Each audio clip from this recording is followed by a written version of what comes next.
দিতেই থাকো।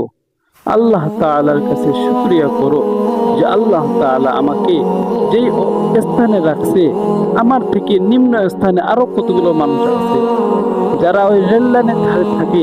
তাদের খাওয়া দাওয়ার কোনো ঠিক ঠিকানা নাই। সকালে খাবে তো এখানে, রাত্রে কই খাবে, দুপুরে কই খাবে।